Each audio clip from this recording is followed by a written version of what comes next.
আসসালামু আলাইকুম। অনলাইন ক্লাসের পক্ষ থেকে সবাইকে স্বাগতম। অনলাইন ক্লাসের ধারাবাহিক প্রক্রিয়ায় আজকে আলোচনার বিষয় হলো ষষ্ঠ শ্রেণী ইসলাম শিক্ষা বইয়ের দ্বিতীয় অধ্যায় ৩২ পৃষ্ঠার অজু। অজু হচ্ছে আরবি শব্দ। আমি যে লাইনগুলো নিচে দাগ দেব তোমরাও সেগুলো দাগ দিয়ে মুখস্থ করার চেষ্টা করবে। তো সংক্ষিপ্ত প্রশ্ন এবং বহু নির্বাচনের প্রশ্ন পরীক্ষায় পেতে পারো। উজু হচ্ছে আরবি শব্দ। উজু কি শব্দ? আরবি শব্দ। এর অর্থ হচ্ছে পবিত্রতা, পরিচ্ছন্নতা ও উজ্জ্বলতা। তাহলে উজু এর অর্থ কি? পবিত্রতা, পরিচ্ছন্নতা ও উজ্জ্বলতা।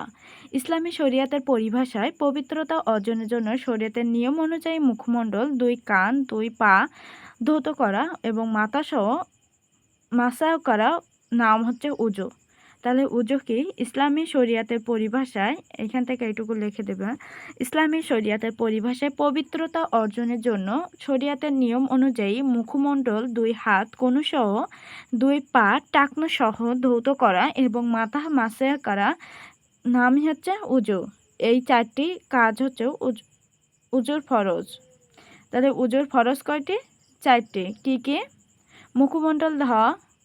মুখমণ্ডল ধোয়া, 2 হাত কনুইসহ ধোয়া, 2 পা টাকনুসহ ধৌত করা, তারপর হচ্ছে মাথা মাসাহ করা, নাকে পানি দেওয়া ইত্যাদি উজুর সুন্নত। উজুর সুন্নত কি? কুলি করা আর নাকে পানি দেওয়া উজুর সুন্নত।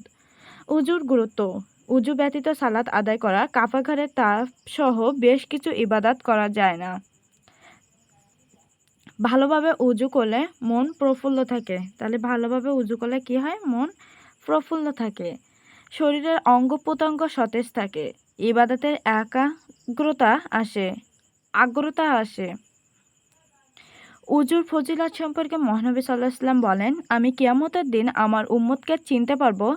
জৈনিক সাহাবী প্রশ্ন করলেন, হে রাসূল, আপনি কিভাবে তাদের চিনবেন? নবী করিম সাল্লাল্লাহু আলাইহি ওয়াসাল্লাম বলেন, উজুর ফলে আমার উম্মতের মুখমণ্ডল, হাত পা উজ্জ্বলতায় চকচক করবে। তাতে আমি আমার উম্মতকে চিনতে পারবো। বুখারী ও মুসলিম। উজুর নিয়ম: উজু করার সময় প্রথমে পবিত্রতার নিয়তে উজু বিসমিল্লাহ বলে শুরু করতে হয়। উজু করার জন্য প্রথমে কি বলতে হয়? পবিত্রতার নিয়মে বিসমিল্লাহ। এরপর 2 হাতে পানি নিয়ে কবজি পর্যন্ত 3 বার ধৌত করবে। এক হাতের আঙুল দিয়ে অন্য হাতের আঙুল খিলাল করতে হবে। তারপর ডান হাতের পানি নিয়ে 3 বার কুলি করতে হবে। গড়গড়া করে কুলি করা উত্তম। তাহলে গড়গড়া করে কুলি করা কি? উত্তম। তবে রোজাদার হলে গড়গড়া করা যাবে না। তারপর নাকে পানি দেওয়া 3 বার নাক পরিষ্কার করতে হবে। তারপর পুরো মুখমণ্ডল 3 বার এমনভাবে ধৌত করতে হবে যাতে চুল পরিমাণ জায়গাও শুকনো না থাকে। যাদের ঘন দাড়ি আছে তারা আঙুল দিয়ে দাড়িগুলো খিলাল করবে। এরপর ডান হাত কনুইসহ 3 বার ধৌত করবে। একই সঙ্গে ডান হাত দিয়ে বাম হাতের কনুইসহ 3 বার ধৌত করবে। হাতে ঘড়ি, আংটি ইত্যাদি থাকলে এমনভাবে নাড়াচাড়া করতে হবে যাতে সবখানে ভালোভাবে পানি পৌঁছে যায়। অথবা 2 হাত ভিজিয়ে মাথা মাসাজ করতে হবে। সর্বশেষ 2 পা টাকনুসহ ভালোভাবে ধৌত করতে হবে যাতে একটু জায়গা শুকনো না থাকে। যদি উজু করার স্থানে ক্ষত বা ব্যান্ডেজ থাকে আর রোগী যদি আশঙ্কা করে যে পানি লাগলে ক্ষতস্থানে ক্ষতি হবে, এমনত অবস্থায় ওই স্থানের চারপাশে পানি দিয়ে ধৌত করে শুধু ব্যান্ডেজের ওপর মাসাও করবে। তবে ক্ষতস্থান শুকিয়ে গেলে অবশ্যই পানি দিয়ে ধৌত করতে হবে।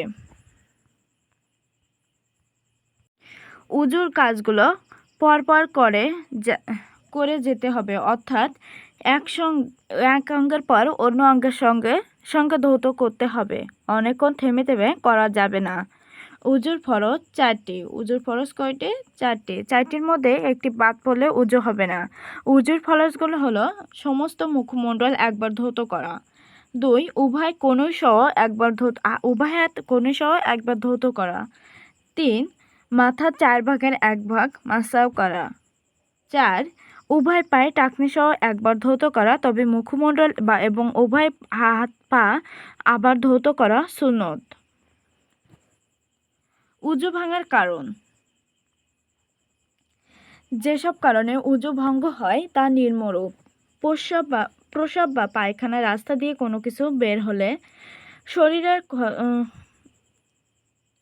কোনো স্থানে হতে রক্ত বা পুজ বেরিয়ে গড়িয়ে পড়লে, মুখ ভর্তি বমি করলে, বমির সঙ্গে রক্ত, পুজ, খাদ্য বা অন্য কিছু বের হলে উজু ভেঙে যাবে।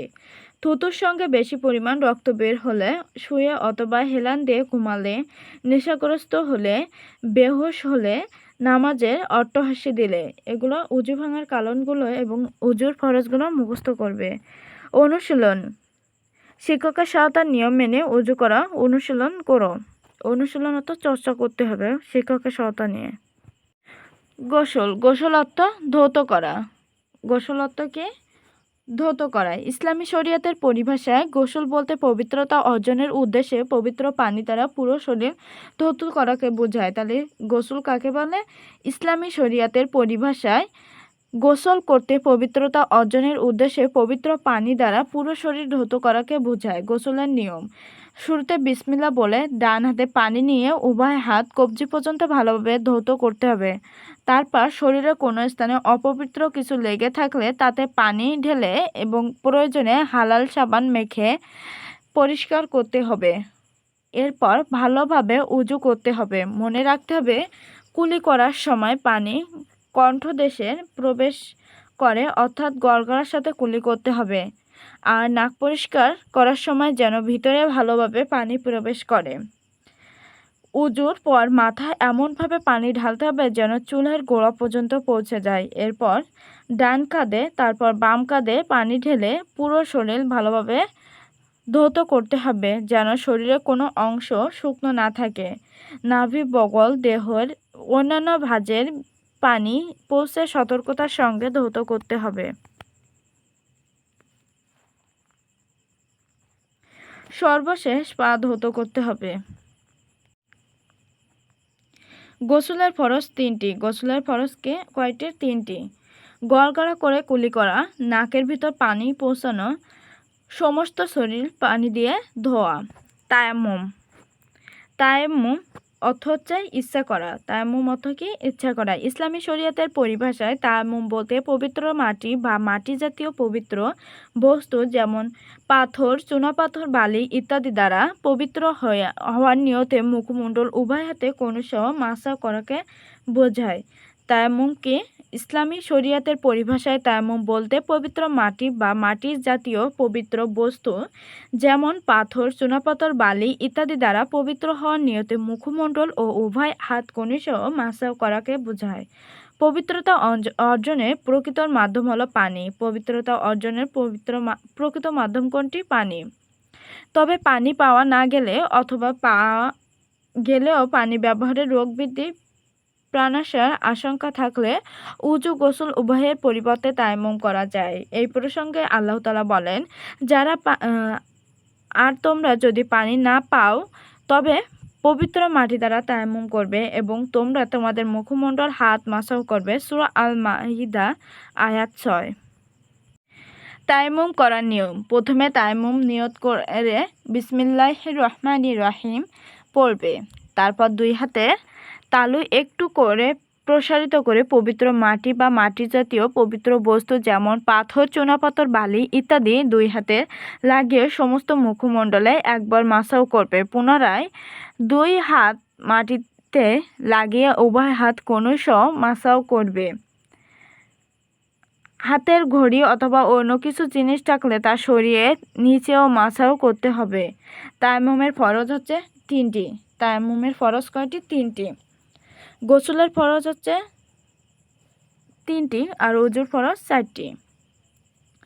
1 হচ্ছে পবিত্রতা অর্জনের নিয়ত করা। 2 হচ্ছে পবিত্র মাটি দিয়ে পুরো মুখমণ্ডল মাসাহ করা। 3 পবিত্র মাটি দিয়ে উভয় কনুসহ মাসাহ করা। তায়াম্মুমের ভঙ্গের কারণ: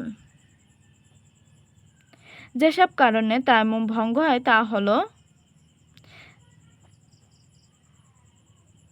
যেসব কারণে উজু ভেঙে যায় সেসব কারণে তায়াম্মুমও ভেঙে যায়। পবিত্র পানির অভাবে তায়াম্মুম করার পর পানি পাওয়া গেলে, যদি তোমরা হচ্ছে তায়াম্মুম করেছো তারপরে যদি আশেপাশে যে কারণে তায়াম্মুম করছো সেই কারণে যদি আবার পানিটা পেয়ে যাও, যদি পচা পানির কারণে তায়াম্মুম করো তো পানি যদি ভালো পেয়ে যাও তখন তায়াম্মুম নষ্ট হয়ে যাবে।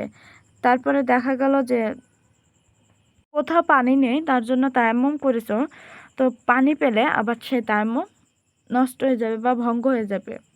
যেসব কারণে তায়াম্মুম করা জায়েজ বা বৈধ ছিল, সেসব কারণ দূর হয়ে গেলে, যেমন কোনো রোগের কারণে তায়াম্মুম করা হলে সেই রোগ সেরে গেলে সঙ্গে সঙ্গে তায়াম্মুম ভেঙে যায়।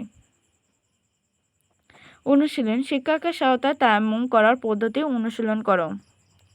নিচের অংশটুকু তোমাদের পরীক্ষা নেই, তার জন্য আমি পড়লাম না। তোমাদের গোসল, উজু এবং তায়াম্মুম 3টা অংশ রয়েছে দ্বিতীয় অধ্যায়ে, এজন্য এই 3টা পড়লাম। ধন্যবাদ সবাইকে সাথে থাকার জন্য। পরবর্তী ক্লাস দেখার জন্য আমন্ত্রণ রইল। যারা এখনও চ্যানেলটিকে সাবস্ক্রাইব করেনি, দ্রুত সাবস্ক্রাইব করে পাশে থাকুন। আর যাদের একটু হলেও উপকৃত হয়েছে, তারা বন্ধুদের মাঝে শেয়ার করে লাইক দিয়ে পাশে থাকবেন। ধন্যবাদ সবাইকে।